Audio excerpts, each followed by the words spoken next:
Okay. Sorry. No, please take your time. No. Yeah, we're not.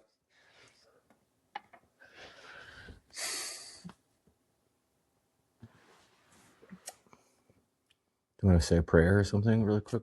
Want me to say a prayer while you're texting? I can't do this under pressure. And What are you doing? Who are you texting? My manager needs me to transfer money, but business ownership. Okay. I feel like I have bad breath. I feel like I have garlic breath now. From what? From the yeah. Welcome to the Stretch Thin podcast.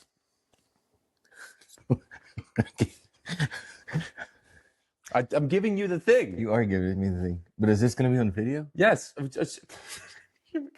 Welcome to the Stretch Thin podcast. Where we share our experiences and share some encouragement at two men trying and not thriving in the 21st century. I'm Shannon, a pastor, coffee shop owner, and author. And I'm Joel, a former pastor, now tech professional and author. Yeah, memorized. Mine's much shorter than yours. Anyway, are you ready? Let's do this. Well, can you believe we're in the same place? We're actually in the same place. I know. And I'm still like trying to just accept the fact that you're like, didn't we say this in the last podcast, how much taller I am than you think? Did we? Yeah. We're like, but now you weren't ready for that. Yeah. Now I'm in person. And I look up to you, Joel. Physically. Yeah. How was, so this morning you did CrossFit again for the first time in a long time? I did the WOD. You did the WOD. I did the WOD. You know what? I don't miss it. That's fair. That's fair. I mean, I enjoyed it, but I think like I like my rhythm. Yeah. Now. I like my rhythm now, but I enjoyed it in the time that I did it. The community was fantastic. I think that was always so great. Yeah. I think that was the draw for me. It was super cool that we're in the middle of Boone, North Carolina. You're from Chattanooga. I'm from Greenville, South Carolina. So we're both relatively far away from here. And we drop into this one box at this one class out of all the classes they have, right? They've got early morning classes. They have 8 a.m. Then they've got some like 11 and later ones. And then tonight's the open. So they usually have like Friday night lights. So that more of the people were going to be going to that class anyway. But we drop into the 8 a.m. class and there's this other guy dropping in from New York. Who's an actor dropping in from New York. He's going to be famous one day. Probably. And we're going to be Michael Underhill. Remember that name because we're going to know it. And we're going to be able to be like, we worked out with him. He crushed us in the workout. Yeah. But he went to Banner Elk, which is an area around Boone, with his girlfriend. And they went to the Biltmore and stuff. You know what I find about CrossFit? And my wife and I were texting about this, and she was like, how was it? And CrossFit to me is a lot like golf in that I am always amazed at how many like adjustments and like there are these aspects of your stance, posture, your grip, all of that, like what you do with your hips and what you do with your hands. And it just reminds me of attempting to learn to play golf with my father-in-law, who was, he's always telling me like, you got to do this with your hips and you got to have the grip just right. And that's fair. I mean, that's not a good or a bad thing, but for me, I tend to want more simpler instructions, like tighten your core and go. Well, that's really funny. But it was cool that we ran into this random guy that chose Boone as the place to go to CrossFit. And that's the cool thing about CrossFit, like you said, is the community, and you speak the same language, which is an interesting thing.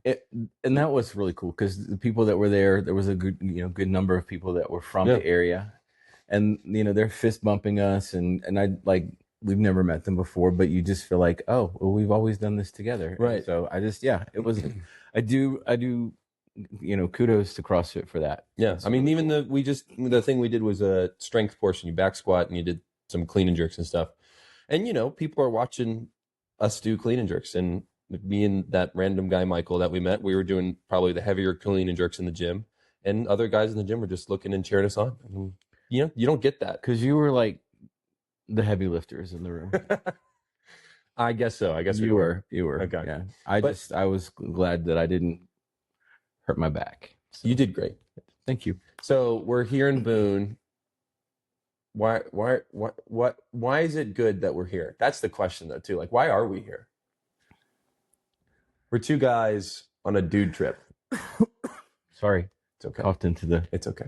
Just turn away. No, I think it's really good. It's good for us to be able to kind of sit down across from each other face to face, considering that we did this for the first time a year ago. It's true.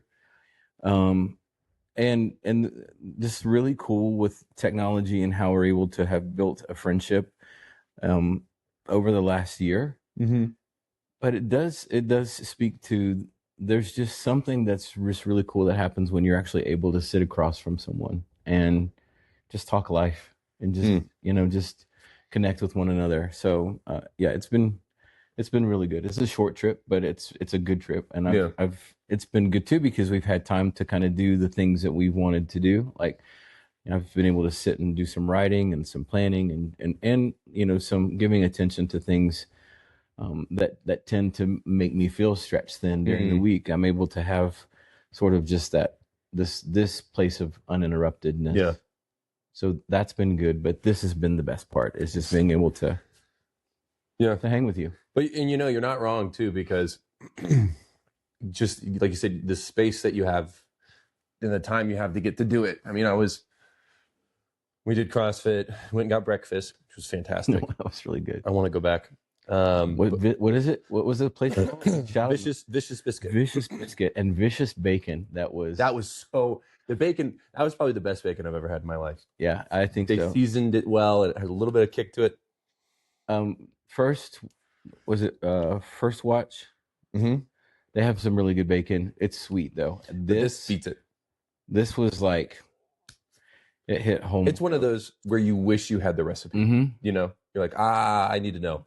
So we got breakfast and then we came back, and what I liked is we all kind of did our own thing. So you went into the hot tub downstairs to kind of get a cool down from the workout or whatever. I took a shower and then took a bath because I really like taking baths. And then John went downstairs and did some work, and now he's back to he's at the fitness center doing some stretches and stuff. But even just that, like the space to just do it. And then in between that, I was like, I'm going to do some more writing. So I did some writing on a couple stuff. I filmed some content for my own stuff. But what was great was there was just the time and the space to do that.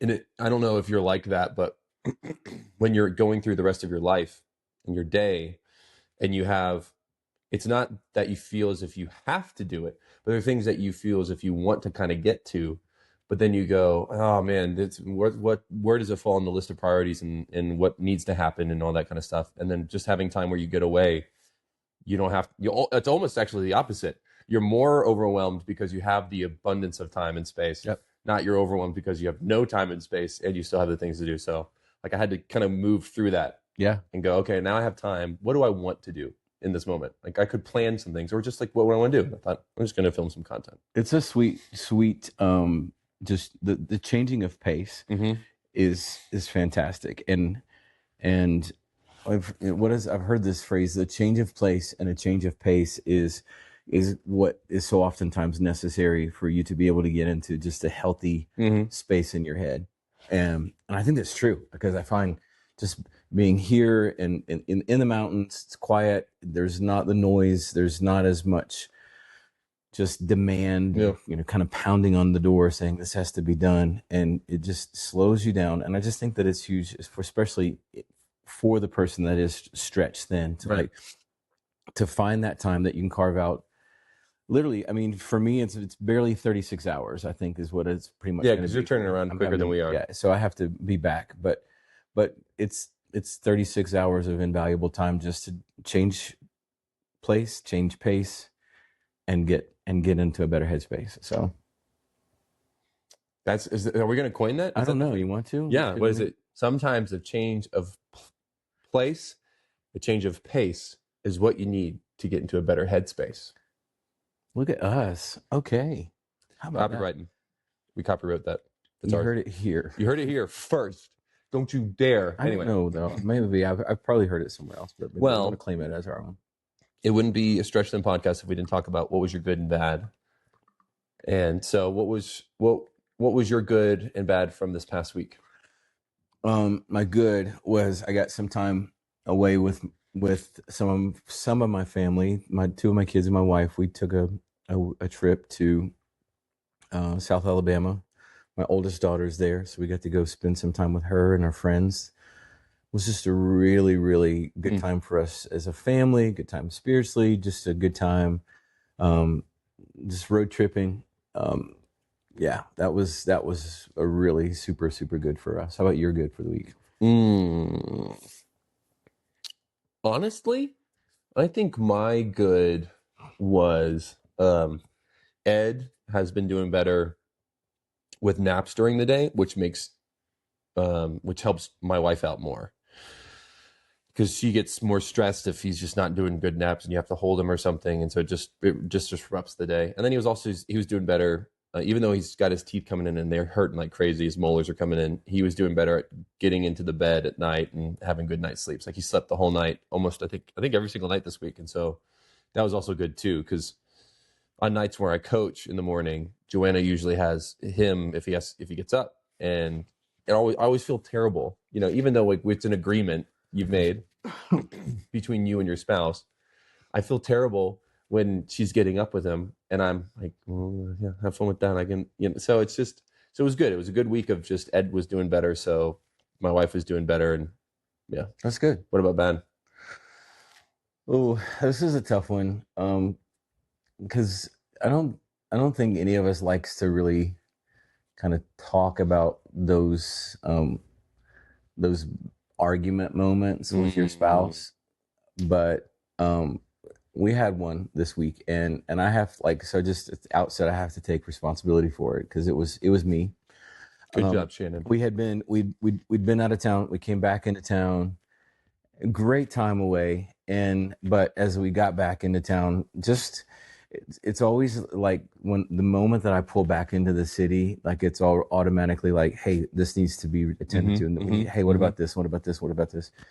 And there was a particular situation with that I was being confronted with that just had me ending the day just in this disappointment with someone, feeling like not disappointed with someone, but disappointed in a situation, and feeling like this was just like, there was like ingratitude, and there was just this expectation of entitlement, and just I was just it set me off. I was in a really irritable headspace, and so we're getting ready to go to bed, and my wife is making a statement just about being back home, and comparing being back home and what it was like for the past 4 days being away. And I didn't hear what she was saying. I heard what I thought she was saying. and so I took what she was saying as like, I would rather be there than be here. I would, life seemed so much more simpler the past 4 days than it was coming back here. And so I reacted to it. I didn't respond. I reacted, and it was just like it was 4 days. You're away for 4 days, and you're making a comparison, and I just kind of like, and she was like, so she then reacts to me reacting, and she's like, you're not listening, and why did I say anything? And I'm like, so, and I just get, and I'm like, oh my gosh, it's just like just this frustration of feeling like that the life that we have isn't good enough, and so we spend these few minutes just kind of like, I'm mad, and now she's mad, and she had a little cat fight. Yeah, she goes into the kitchen to get something, and so I follow her in there, and we're still kind of going at it, and she finally just says to me, I'm not saying what you think I'm saying.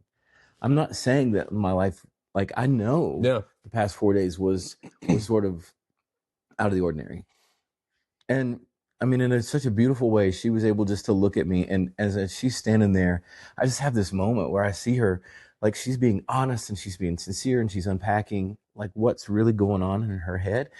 And I was like, dang, you jerk. Like you literally were going at this. And as she's talking, I'm realizing that I'm allowing this other situation to influence what I'm hearing from her. And so I'm like right there in the moment. I said to her, I was like, you know what? I hear that. I hear what you're saying. And I'm sorry because I reacted. Yeah. I didn't respond. And she was gracious. She was, forgiving. And then the next morning I got up and was just kind of sitting in my spot, quiet time, and was like, wow, God, that whole works of the flesh, emulations, outbursts of anger is grouped up right there with like all these bad things. And I was like, ooh, I really like, it's more, I need to really just kind of sit with that and just, and own it. But yeah, it was a bad that turned out good, but man, it's just so easy for us to hear what we think someone is saying, even though that's not what they're saying. But which kind of, I mean, I guess it bleeds into my bad was more with work, because I get frustrated by people seemingly making things harder by adding more processes instead of it just being a smooth thing. And what I do is, specifically, I think there is an element to corporate America where like everyone says it, you're playing the game, right? There is a game to corporate America, or there's a game to corporate, specifically corporate America. And there are ways to play the game. And it felt like, and it's felt as if sometimes I'm interacting with people who are playing the game, and there's a part of me that just goes, can we just do this thing? Can we not play the game that way so that you get more whatever? Can we just do this so we don't have to deal with it? And the bad wasn't really, what you're saying is really good for me, because the bad wasn't necessarily the situation. It's just how I then would react, which was, and this is something I've always wrestled with. If I feel like, if I get annoyed by something or someone, there's a part of me that just goes, I'm not going to care. I don't care. I'm just going to do whatever. Right. Like, and I just kind of check out.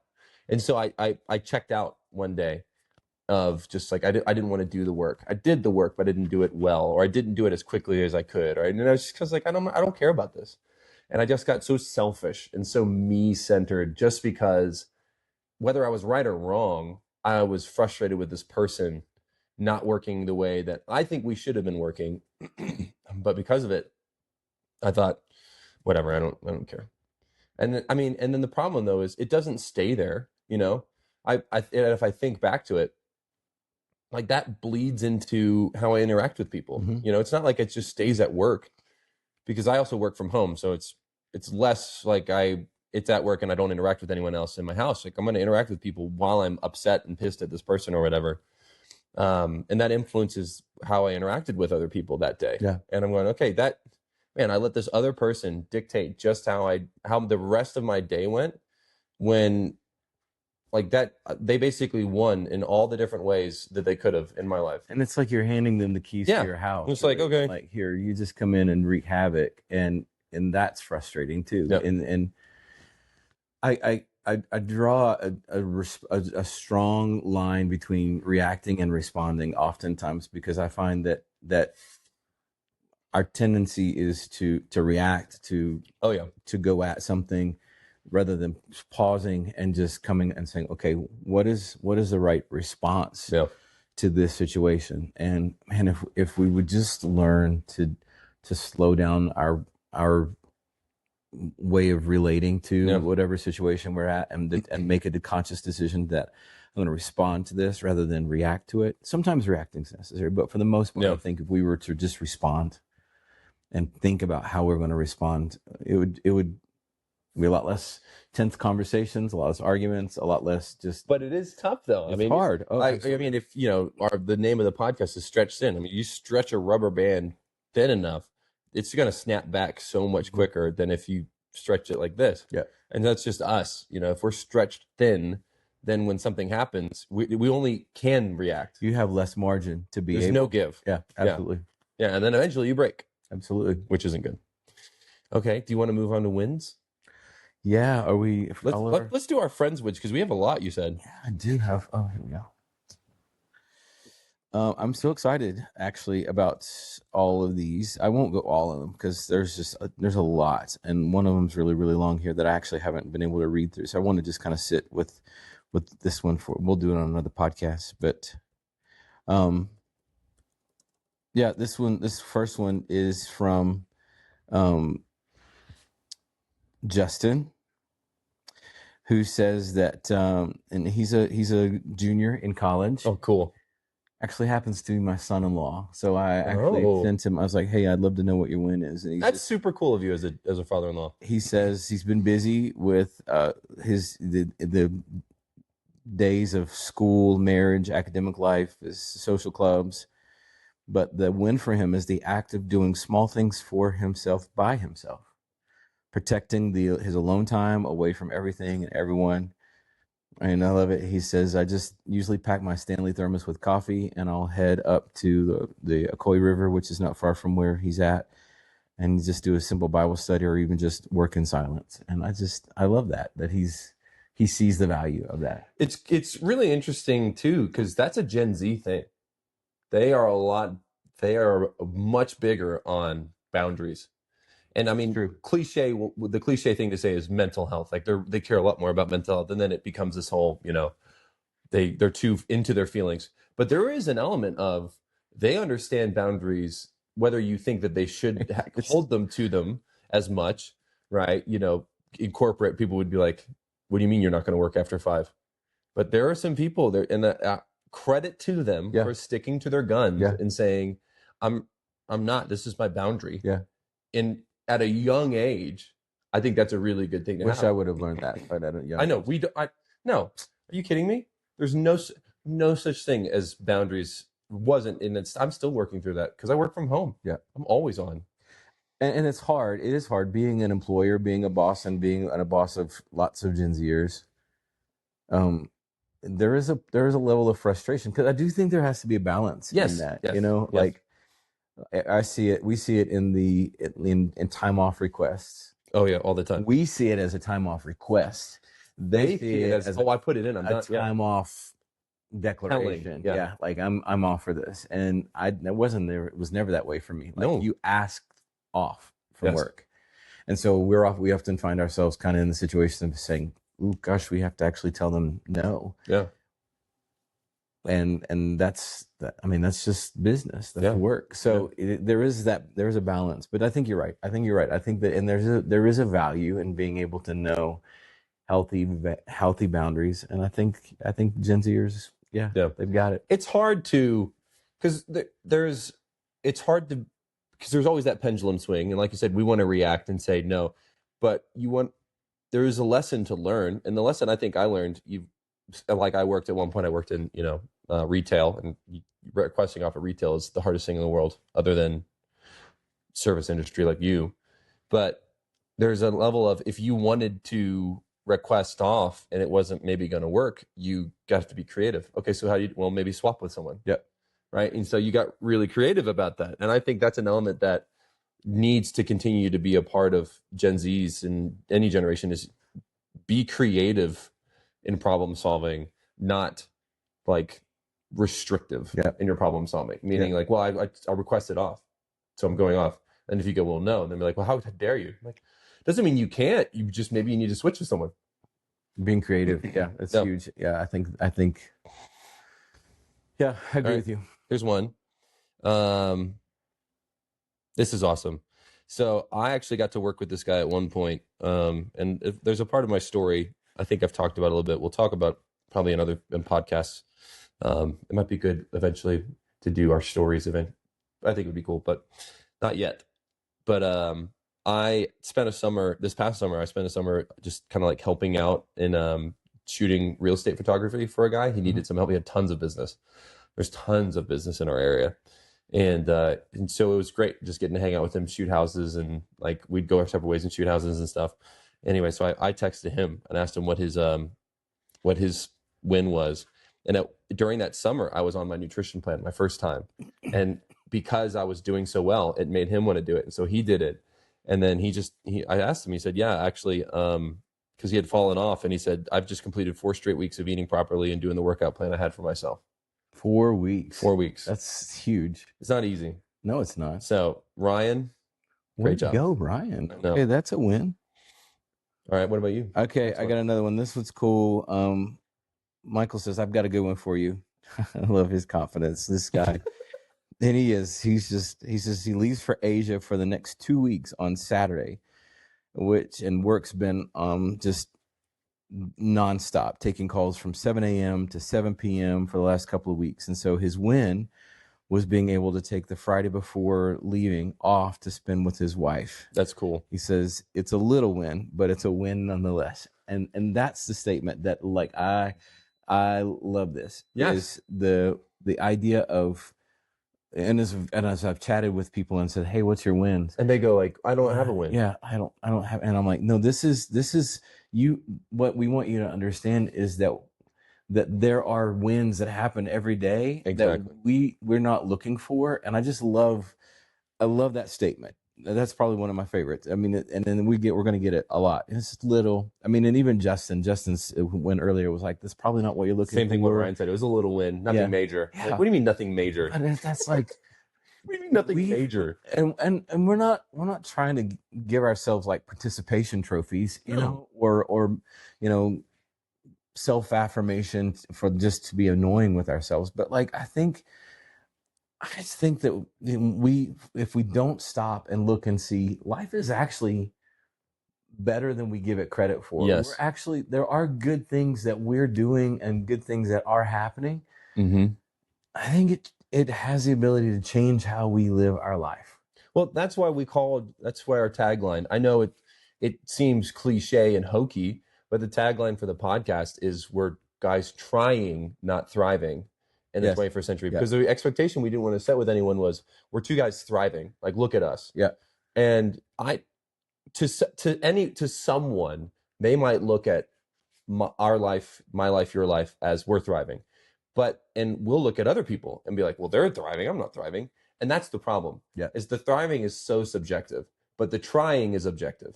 Are you trying? And if you're trying, then you're doing something great.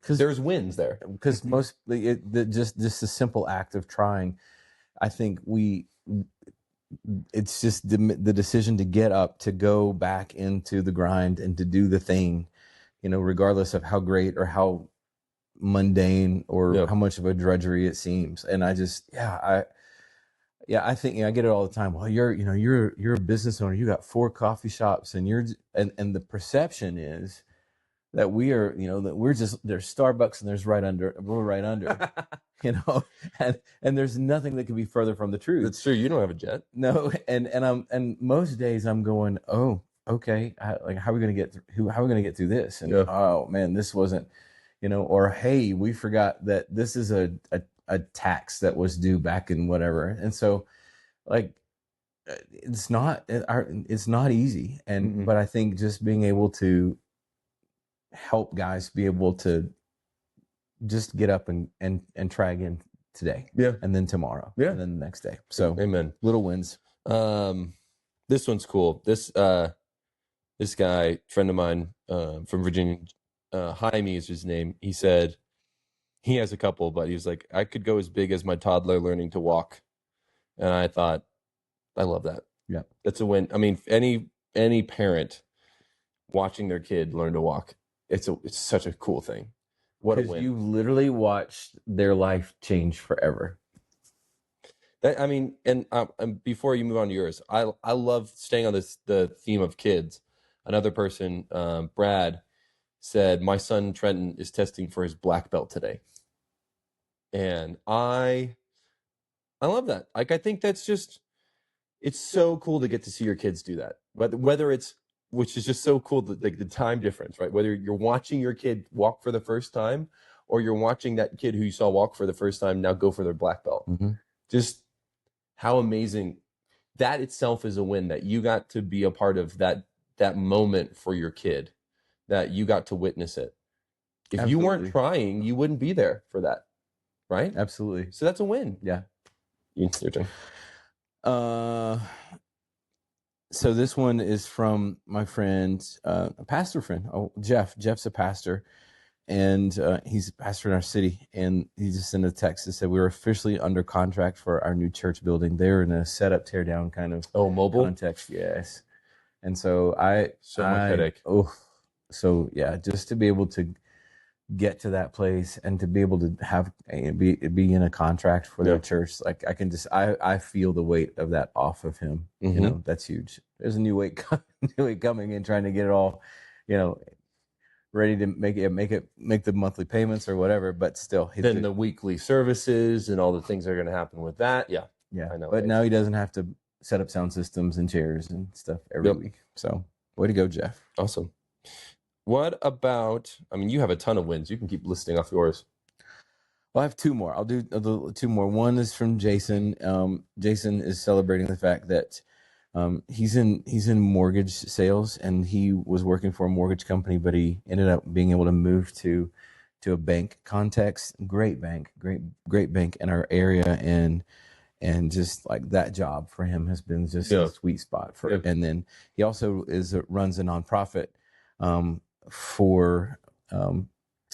runs a nonprofit, and one of the things that this nonprofit does is help grieving families who lost children. And they applied for a grant in our city to do a day, like a whole day for some of the people that they've been working with, and it's a day of just caring for and like not pampering. Just I know what you mean. Just kind of like self-care, but the organization's doing it. And so they got a $19,000 grant. That's awesome to be able to do this. It's huge. And so, I was walking with them, talking with them. They're going to do something at our cafe for one of those days. And that's really cool. And then the last one is another college student. His name is Chris.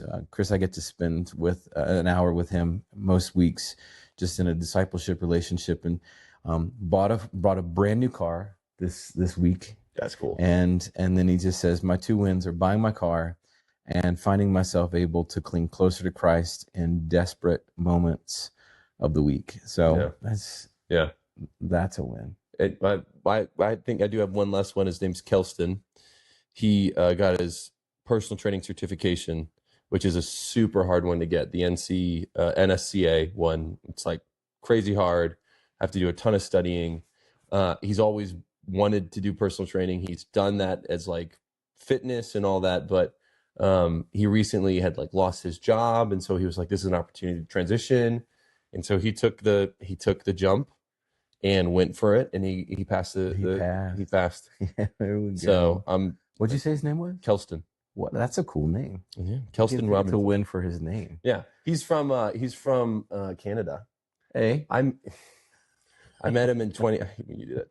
I met him in 2019. He was actually one of the other guys that I met from that worship leader thing that I went to. That like Josh, who almost came, that guy. Okay. So we all met at that same place. Very cool. So way to go, Kelston from Canada. Anything funny to share? I forgot we were adding this in. We don't have to. I don't have a funny story.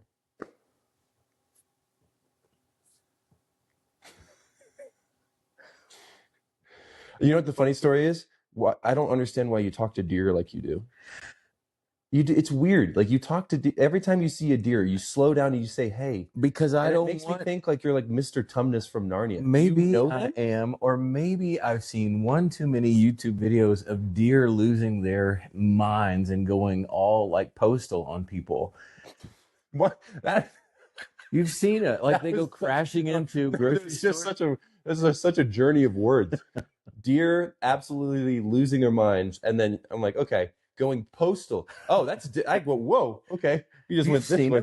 Have you seen them though? They're just like where they go take guns and No, they go running into a grocery store and they're these ones with like massive horns and they're like knocking cans off the. I'm pretty sure that's just AI that you've been watching. No, I'm telling you. And I was telling you when we were in the car today that I know a guy. His name is Todd, and Todd was driving along and he hit a deer, and the deer's head went through the windshield of his car, horns and all, and like got him in the eye. I know, but I don't know how you go from that. Like that's like the 7 degrees of Kevin Bacon. I don't know how you go from that to every time you see a deer, you have to be like, hey. They're fascinating to me. They're such like peaceful animals, and yet they're so like up here. They're just like everywhere. They're not everywhere. They're not Yeah. like typically they run. They don't run up here. And here, no, they're just like, why are you here?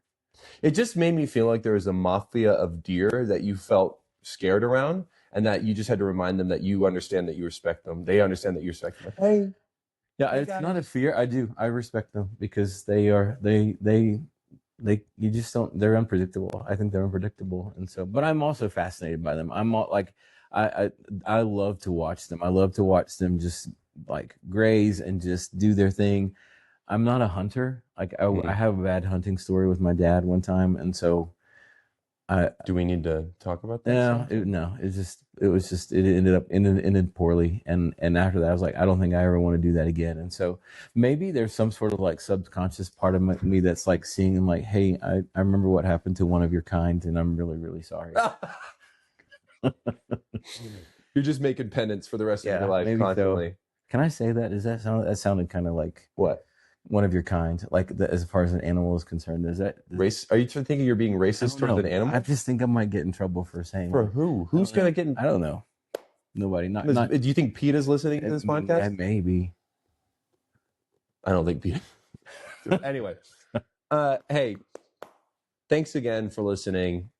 This is what, episode 5 now? Number 5. Hopefully, we have consistent listeners by this time. I don't know. Maybe 2. Maybe 3, 4, 5. I don't know. Maybe the one thing we could hope for is that it's gonna, which is 2 things. One, it's just gonna be a hit, and people are gonna be like, I can't wait to watch or to listen, or it's gonna be like a train wreck, and people are gonna be like, I can't wait to watch. I have to watch. I have to, because you can't not watch. Well, train wreck. Hey, you're trying, and that's more than enough. Thank you for listening to this. Share it with your friends. Send us your wins. We'd love to use our Instagram, Stretch Thin Pod, to send it there. You can use our email. All that stuff's linked. But send us your wins. And even if you, if all you do this week too is text your buddy and say, "Hey, what's a win this week?" That would be more than what we could ever ask for. So, just trying to create a community of guys that are trying to help each other win. Absolutely. So, thanks, y'all. Hopefully that worked out.